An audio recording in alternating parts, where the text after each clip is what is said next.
time to go back to his house. I'm going to the dude's house who sold me the stuff with the GSX and the Chris Claremont run and all that stuff. So he said he's got some underground stuff. I don't know. We're going to find out.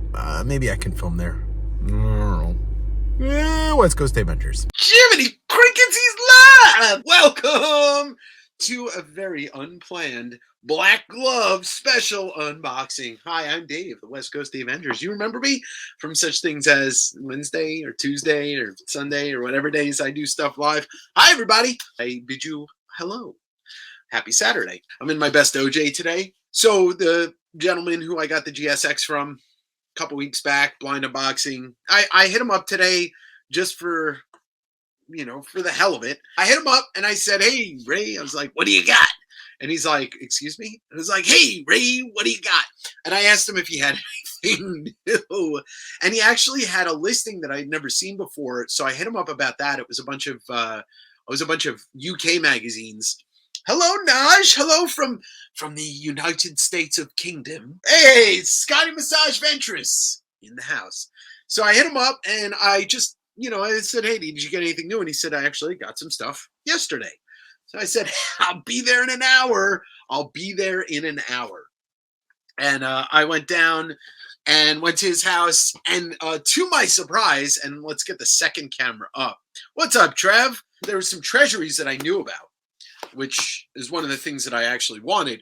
But to my surprise, he had some original artwork. So we're going to do the artwork first because I actually just researched one of the pieces that stood out to me when I was picking this stuff up. And I just found out what it is. So when I get to it, it's pretty big. Yeah, that's all I'm going to say.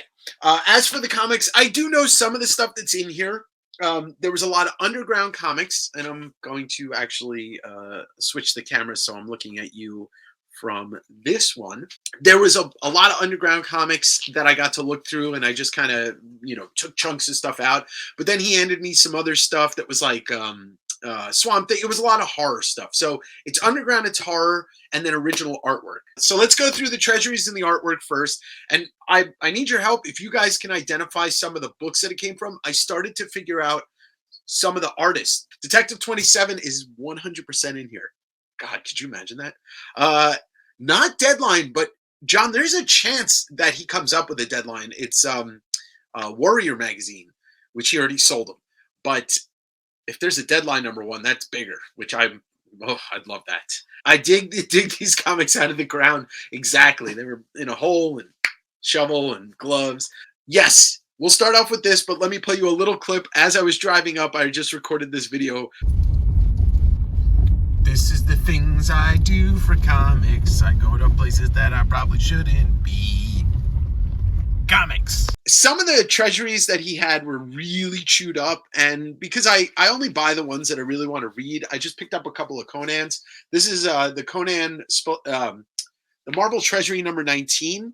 So I believe this is some John Buscema artwork, which should be, some Buscema, some Alex Nino as well. So that's Conan Treasury. That's Marvel Treasury number 19. And then along with that, this is another killer one. I'm going to have to clean it up a little bit. This is Treasury number 15, Conan. Roy Thomas wrote all this stuff. There's some Red Sonja, Barry Windsor Smith, some Frank Thorne. These are actually in decent condition. The one I was really, really, really excited about is this Jack Kirby 2001 Space Odyssey. This is the movie adaptation that kind of really kicked off great creators doing movie adaptations, and it's a little beat up. 1976. This comes out right before Star Wars does, and really probably do a sit-down episode on this after I read it, because I've never read this before. So just picked up the 3 treasuries. So let's go through some of this artwork. If anybody can identify, like, I know the main stuff that's in here, and let me see if I can get you. I know there's some Pat Broderick artwork in here. I don't know what characters these are, if anybody can identify them. And I don't know if all of this is Pat Broderick work. But these are original pages with really, some of them have absolutely no indication of who they are or what they're from. So You're always welcome to throw up a comment if you know, or you can always just DM me if it, on the replay or something like that. This was pretty cool. I have no clue what this is. It's an amusement park roller coaster. Like, is this an ad for, or like an original artwork for an ad for an amusement park in the West Coast? I don't know. There's a Pat Broderick piece. Here it is. Okay, so we got this photocopied piece of artwork, and you can see it says Broderick. Now, Pat Broderick, he's a name that, one of those guys that's just kind of been through DC and Marvel. He did Firestorm, he did Doom 2099, but he goes even further back. So there's this photocopy of this piece, and then here's either the original. All right, so here's the photocopy, and here's what looks like the pencil prelims or the original sketch. There's, this could be the original artwork. If anybody can identify what this is from, that would be cool. I didn't even look at this when okay, so this is just a photocopy. It looks like layouts. It's really tough to get the pencils on here, but a lot of this artwork is, there's going to be some full pages. So here's a photocopy of another Pat Broderick piece from 1984, a Batman Superman piece. So I believe that's a Broderick piece, a Pat Broderick piece right here that we're looking at. Let's change that. Fully inked, full pencils, all that stuff. Although, I don't see, yeah, I see pencils on here. So not blue line method, but once again, trying to find some identification of some of this. Here's another Batman, what looks like maybe prelim pencils for a cover. Lights on, but if you can see that, and then check this out. So here's the cover for Batman Detective Comics. Was this 539, I think, or 439? So here's a photocopy of the cover. Here's what looks like to be the prelims of the cover, or the full pencils of the cover, but nobody would do a cover on a page like that. Here's the layout, so the pre-prelims. Detective 549, my bad.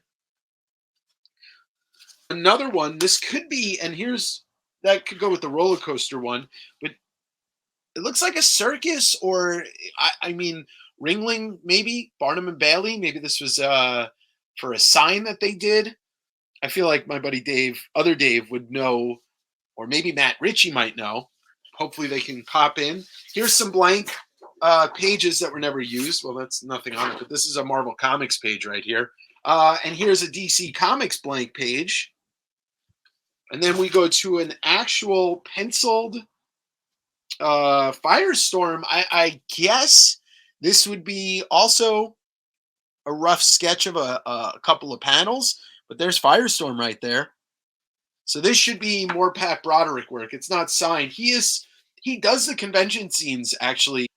So I might be able to bring these to him. But here comes the one page that I was able to definitively, or at least I hope, definitively figure out what this is. Now, I was looking at this. Obviously, at first glance, I realized that I was looking at a Conan the Barbarian page, because that's Conan right there.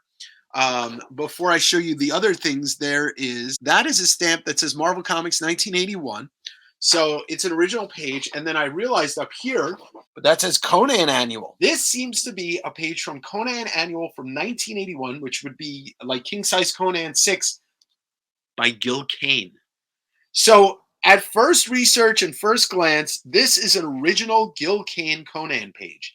I literally just discovered this right before I went live, because I had remembered, seeing this. I was like, okay, let me pull this out. I have to get confirmation. My buddy is one of my buddies is a very big Conan collector. So if anybody has Conan Annual from 1981, this might be page 3, indicating the 3 there.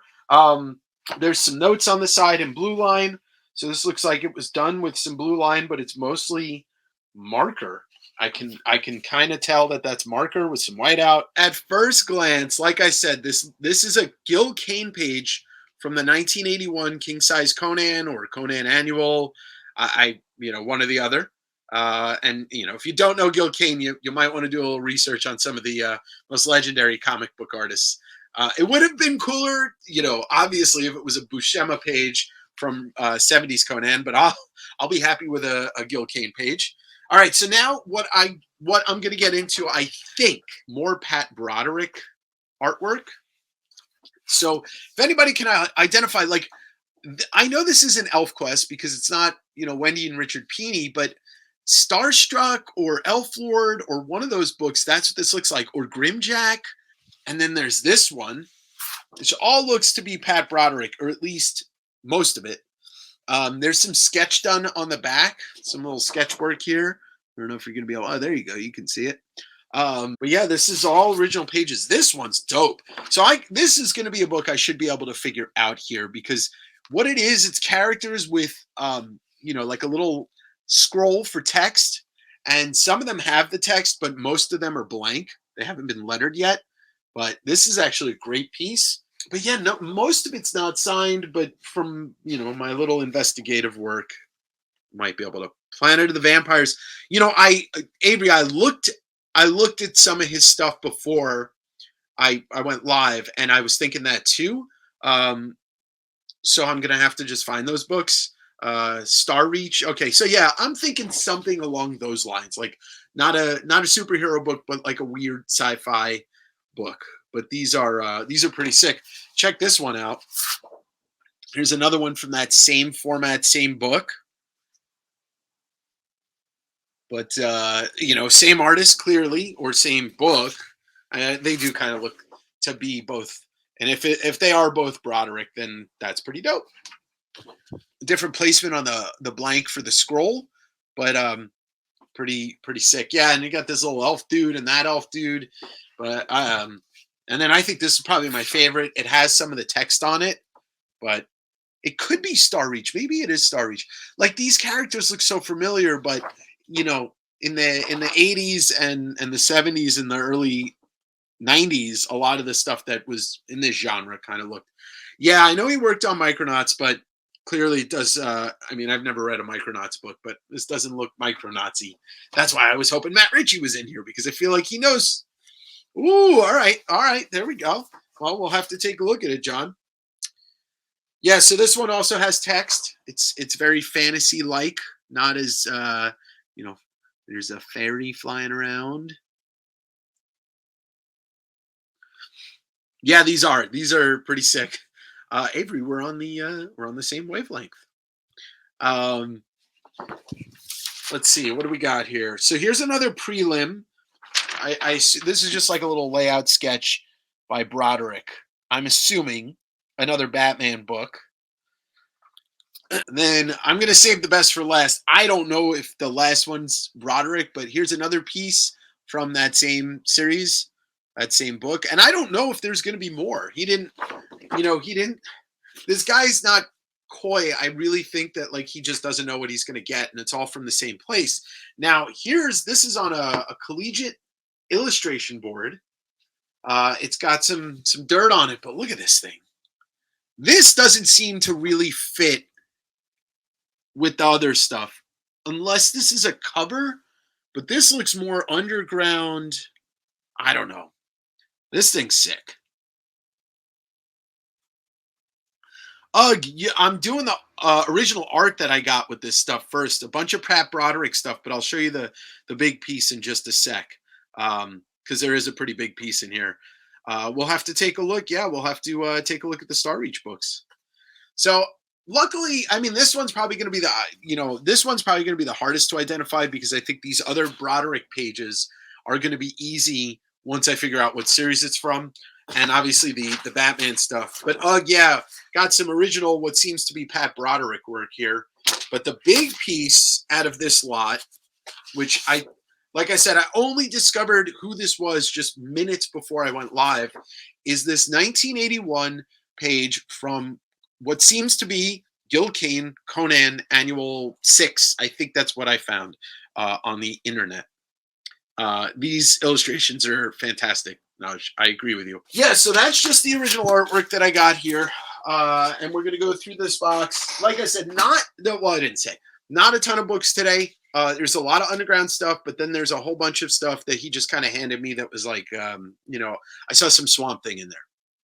I saw like one or two or a bunch of Tomb of Dracula, but with this guy, I just kind of like, give me a price. He always asks me to make an offer. I make an offer, and then he's like, and then he gives me a price, and I pay it. Because at this point, why would I say no? Here's the funny thing, because now he handed me like a stack of beat up Doom 2099s, and I was like, this doesn't. I don't really want these, but now it makes sense because whoever collected this stuff was a big Pat Broderick fan, and Broderick did Doom 2099.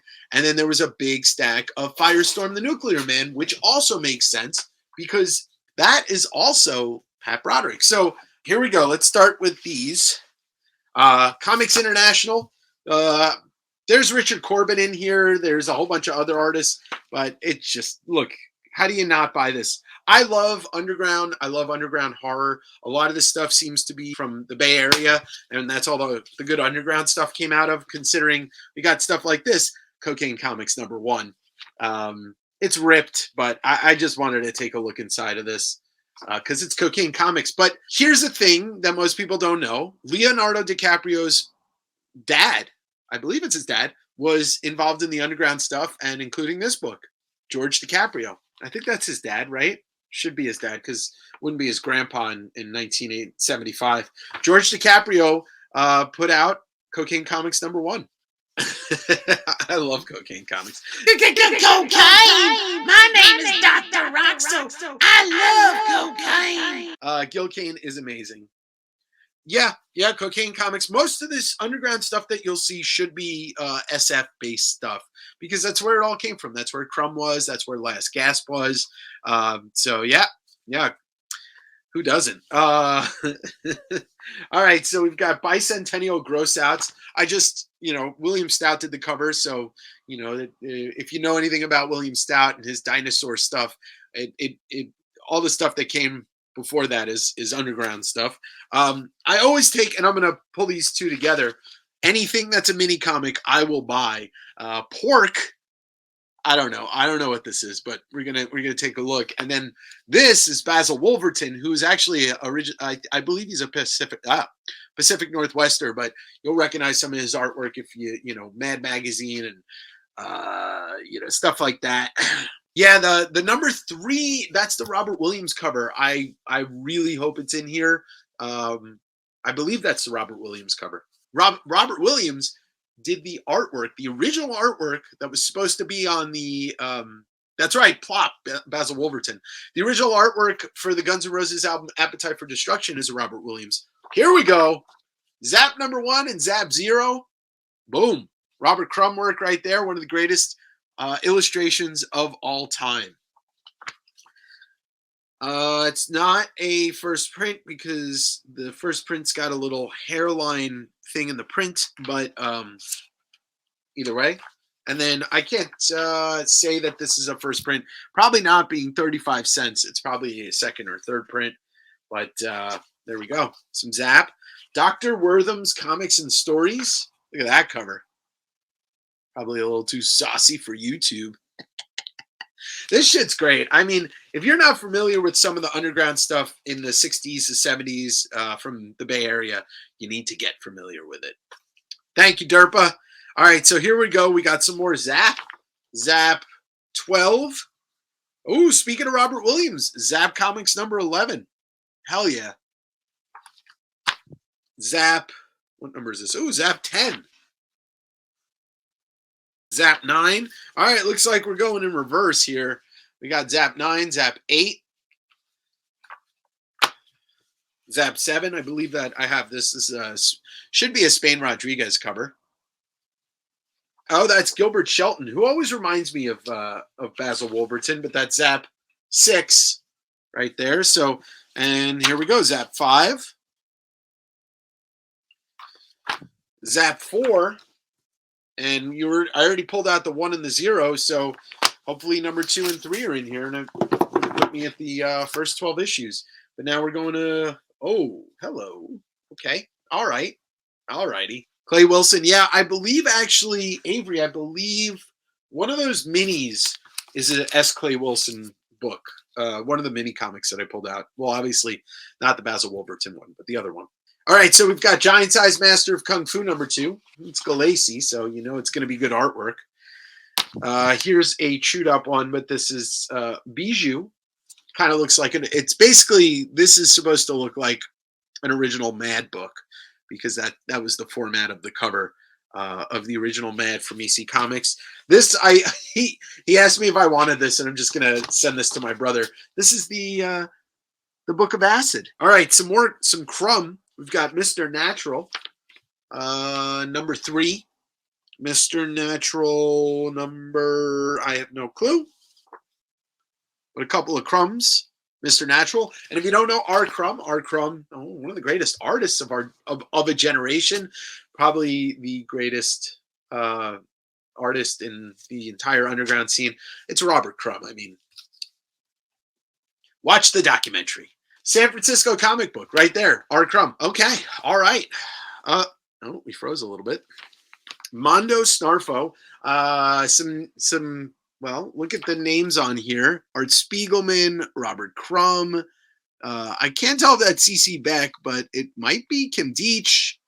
I don't know if C.C. Beck was alive in 1978. And this is the second printing. I guess he probably was. Oh, okay. I wasn't even paying attention. But, well, Tomb of Dracula #12. Oh God. Tomb of Joe cares about #11. Tomb of Dracula 10. It's a little chewed, but shit. The first appearance of Blade. I mean, it's probably a 1-0, but that's the first appearance of Blade. Unfortunately, this stuff is being kept in a place where I think there's mice. It is complete, I guess, but it's missing some pieces, but that's the first appearance of Blade. You got the first Blade. Hey, let's go! Yeah, I mean, look, I'm not going to complain.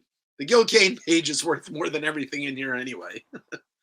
Yeah, exactly. There's a bunch of Tomb in here. Like, he gave me a bunch of horror stuff, and I saw a Tomb book on there, and I saw Swamp Thing. Daywalker, Whistler's daughter, Whistler's brother, Whistler's uncle. First Blade movie still rules. First off, first Blade movie still awesome. Second Blade movie is Guillermo del Toro, and it still fucking rules. And you know what? The third Blade movie is hilarious, and I still love it. All right, so speaking of Swamp Thing, here's Saga the Swamp Thing #24. That is Alan Moore, and that's like the third Alan Moore or something like that, or fourth Alan Moore. Tomb of Dracula 43. Ooh, nice. Bernie Wrightson. That's the Bernie Wrightson book. Yeah, well, who knows? Oh, here's more Tomb. Ah, hell yeah. Well, there's this Giant Size Spider-Man Tomb of Dracula. And there's the Chillers #1. So getting those nice little mid-grade bangers. This is a minor little key. This is the unofficial first appearance of Justice League Dark. That's Swamp Thing #50. Little Alan Moore action. Tomb of Dracula. I didn't know Dracula faced off against the Silver Surfer. Oh, what do you do when Silver Surfer's coming? You've got to call it Dracula. Justice League Dark. That's right. There we go. Count Facula. You change your name all the time. It's hilarious. Without Blade 3, that's right. That is very right. Also, here's a fun little fact if you're not in the know about Blade 3, aka Blade Trinity. Wesley Snipes was such a piece of shit to the director David Ayer that he wouldn't film his scenes with anybody else, so they had to film his scenes alone. They digitally put him into most of the scenes where he appears with other actors, but if you watch the movie and you're aware of this, every time they show like Ryan Reynolds and Jessica Biel, and he's supposed to be in the scene, it's from like an angle where it's clearly like a body double. It's hilarious. Let's keep going. Tomb 31, Tomb 29.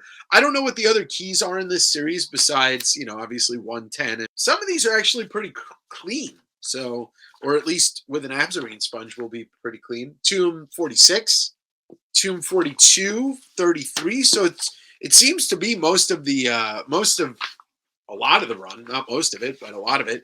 Then again, I was not aware that Tomb went as high as 64. So, oh, here's another Blade appearance, Tomb 41. So let's keep going.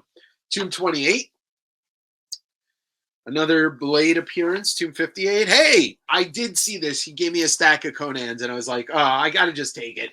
When you see Todd, you get Todd, and you win Todd when you see Todd. This is a beat up copy of Conan number 241. The only time that Todd ever did a cover for Conan, I think Jim Lee did one around the same time. Death Rattle number 1, number 8. This is the first appearance of Cadillacs and Dinosaurs. I get this thing all the time. And I love this book because Cadillacs and Dinosaurs is badass. Swamp Thing number 10. So that's the last issue in the Bernie Wrightson one. All right, so Heavy Metal Mobius, one of the greatest artists of all time. This is a tribute to Mobius. It's actually my second copy. But yeah, that's a great heavy metal book there. So I don't know what this is, but it's an R. Crumb Arcade, the comics review. R. Crumb cover. It wins. I get it. I buy it. All right, so some Von Baudet. We've got Young Waffle. I don't know. I think it's pronounced Young Waffle, or it could be Junk Waffle. The 3 and 4. The Man, classic underground artist. His style is unbelievable. Very cartoony, but graffiti. There's something coming out of here. There's bonus pages in here that weren't from this book, but this is Cheech Wizard. And then some random just pages from another magazine of Von Baudet. Cool.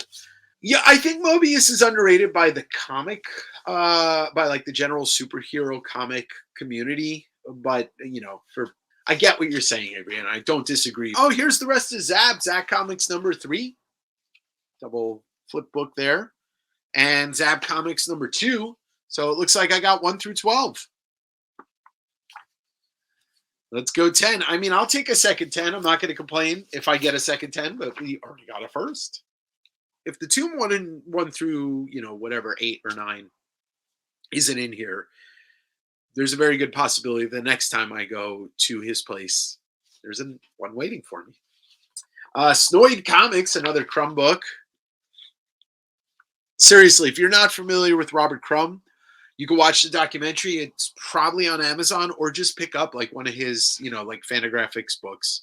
Speaking of Crumb, here's another one. This is Big Ass Comics number 2. Mr. Natural number 2.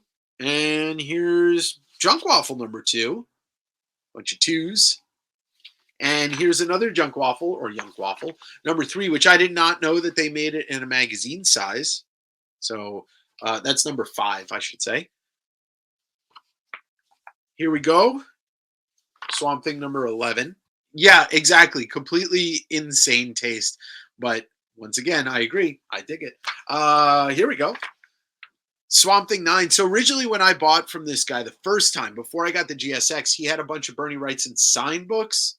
And he had a couple House of Mysteries. So, honestly, the 2 books, if I get any more stuff from him, the 2 books that I really hope are in there are House of Secrets 92, and I danced around the Hulk 181 when we unboxed that last one. So that's the other one I hope I get. Swamp Thing number 8. I should check on the inside to see if any of these are signed by Bernie. Swamp Thing number 7. Swamp Thing number 9 is the best Swamp Thing cover by a country mile. It's iconic. It's Bernie's best Swamp Thing cover.